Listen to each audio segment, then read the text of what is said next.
guys, Elizabeth Quinn here again with Elizabeth Scenes and Scents. Welcome back to my channel. Today we are going to tackle dealing with my giant white flocked Christmas tree, and I'm going to go through a few of the different steps that I take to take this beauty, which is a very nice tree all by itself, and turn it into something that is just quite spectacular. So first I'm just going to show you this tree. Every tree has its own personality, and this one tends to eat ornaments and really eat up light. So the actual things that are on it aren't too bad. And if I didn't really decorate it with very much, you could get away with just the LED lights that are on here. But I do have a section in the back of this tree that is burned out. It's not very large, but I would want to light that separately anyway. Right back here, I actually have it marked with a little red ribbon somewhere in here so that when I put it up, I know exactly what I'm dealing with. But it's a very dense tree visually and texturally, so it needs a lot of light. So the first thing that I'm going to be putting in here, and I do have a big heavy duty power strip connected to a remote to deal with all the things that we're going to plug in. First thing that I've got is this really nice string of what you call snake lights. And these are wonderful. Really, I should get a couple more, but I only have the one, so this will pretty much just swirl around the interior part of the tree close to the trunk so that we get some movement and some light in that. Then I'm going to show you my favorite hack. Truth's over here not being very impressed.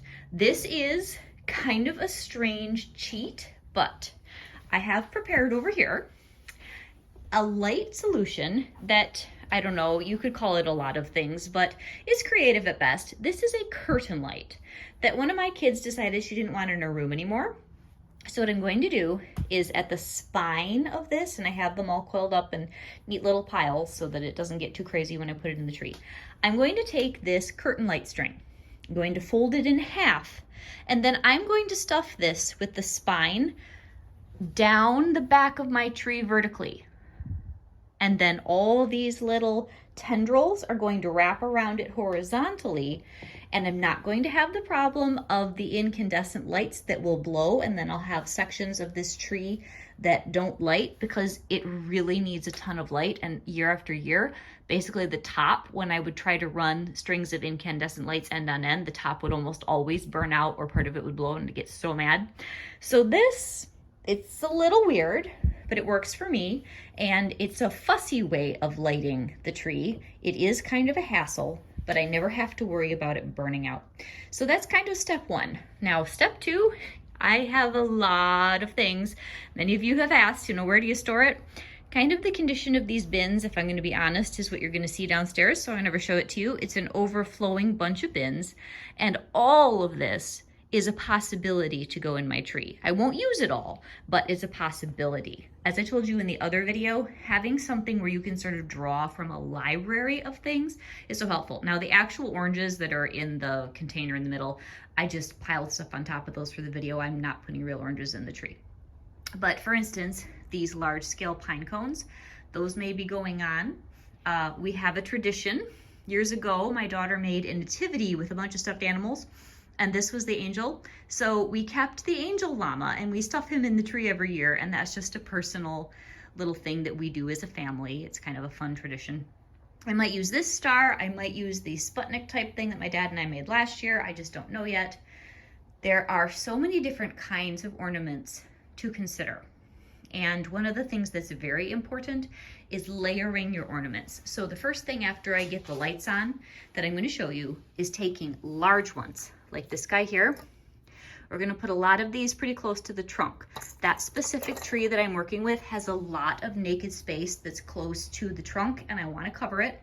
Those big fancy gold balls that you see there, those are also going to go deeper into the tree. Then there are other things like this container here. A lot of these guys will go in close to the trunk to build some shimmer, give it some depth. Then we're going to start placing other ornaments a little bit farther out, maybe more like this. And you build your tree in layers. Eventually, we'll get to the more fun ornaments like these guys, and then we'll get to stuff like these amazing bells, which I think of as putting them on the tips of the branches. So to me, those are finishing ornaments. So we have ornaments that go in the guts of the tree. We have ornaments that go kind of in the middle layer, kind of halfway deep in the tree.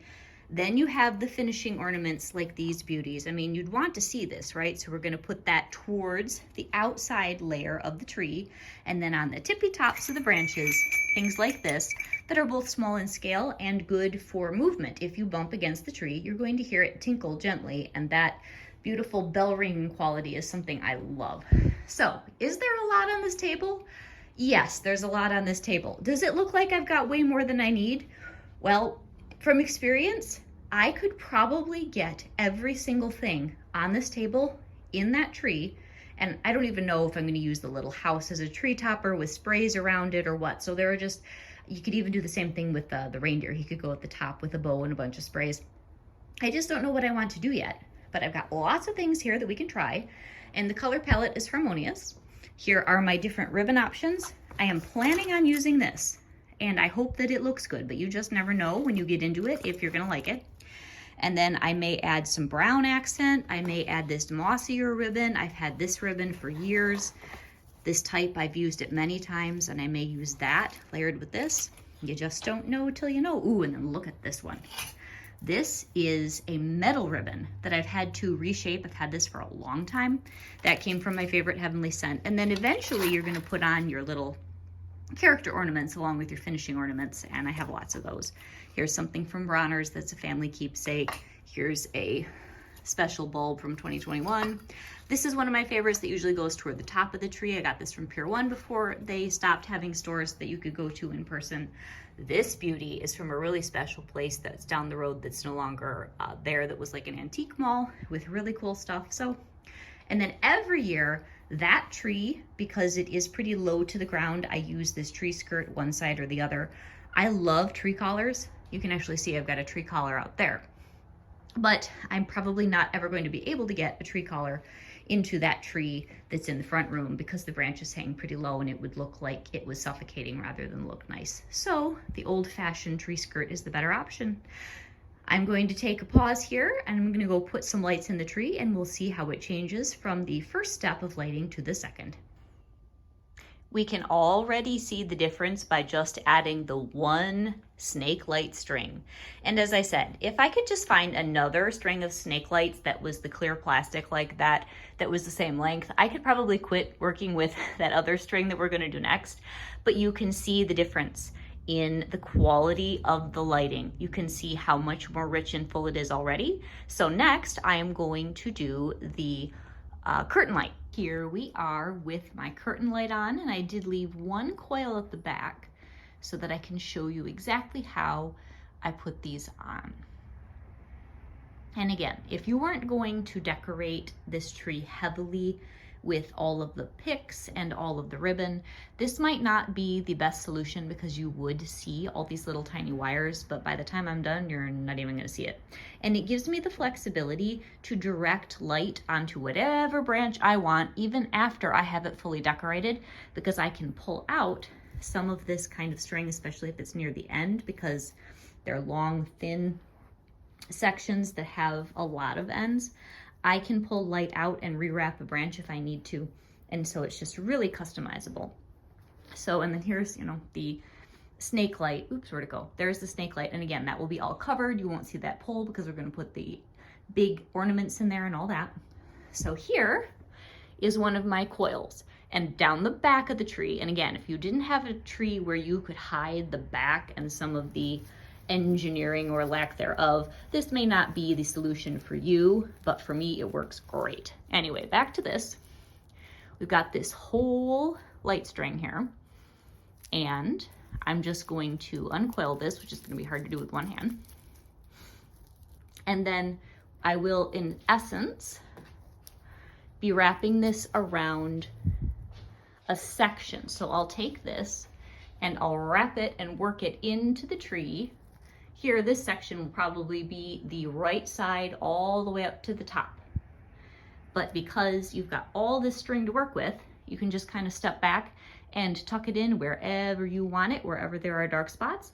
So that is my curtain light hack. So I'm gonna finish tucking that in, and then I will get my first section of ornaments that are going to be the large and shiny reflective ones that are going to go deep into the tree to hide holes, like that one there kind of. Here are all of the basic bulbs that I'm going to stick in the middle and the inside of the tree. We've got the green, the gold, the ivory. These are really fun. Those will be going toward the middle, some of them. And then these are mostly going into the middle. These pearly ones might go closer to the outside, but these guys usually go in the middle. And then I have 3 of these, which came from Pier 1.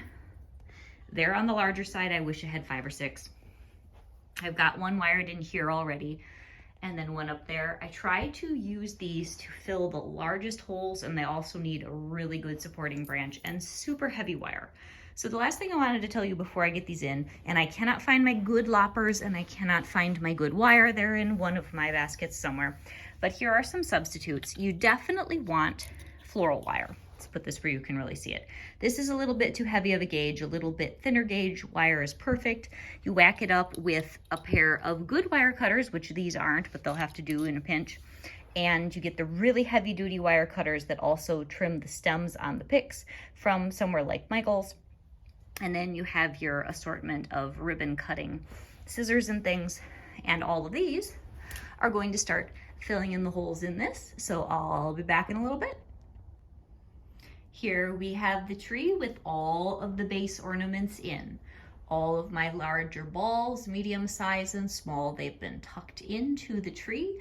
Some of the nicest ones are on the outside, but you can see here, see that depth? See how I plugged that hole, that visual hole with that beautiful shiny ornament? So we can just go all the way down the tree, and that is the base. Now we start to create the wonder. So everybody has a different method. You can put in ribbons next. You can put in your floral picks next. I definitely wouldn't work on the other ornaments, like the character ornaments and a lot of the other stuff that I've still got on my table, because you'll be messing with the ribbons or plugging the, I wanted to say greenery, but this is all whitery, all of the floral picks in, and you'll be knocking your ornaments off and stuff. So I think next I'm going to go in with my floral picks, and then, because the ribbon is so wide, I'll start working with that green ribbon. So things are taking shape, people.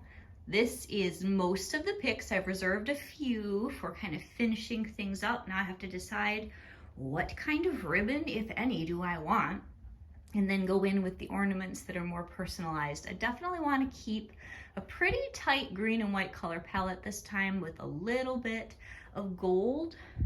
I'm really liking this very woodsy look. Last year I did a little bit more glam, a little bit more edited, but I am really liking this, and I always come back to the wild and woodsy look. It's just my favorite. Now I've added my ribbon, and being that it's such a heavy, thick ribbon, I used 2 different ones, kind of sparingly, and I may add more, but for right now, I've just got a few touches, basically like single loop knots and the little double loop bows that are more of a moss texture.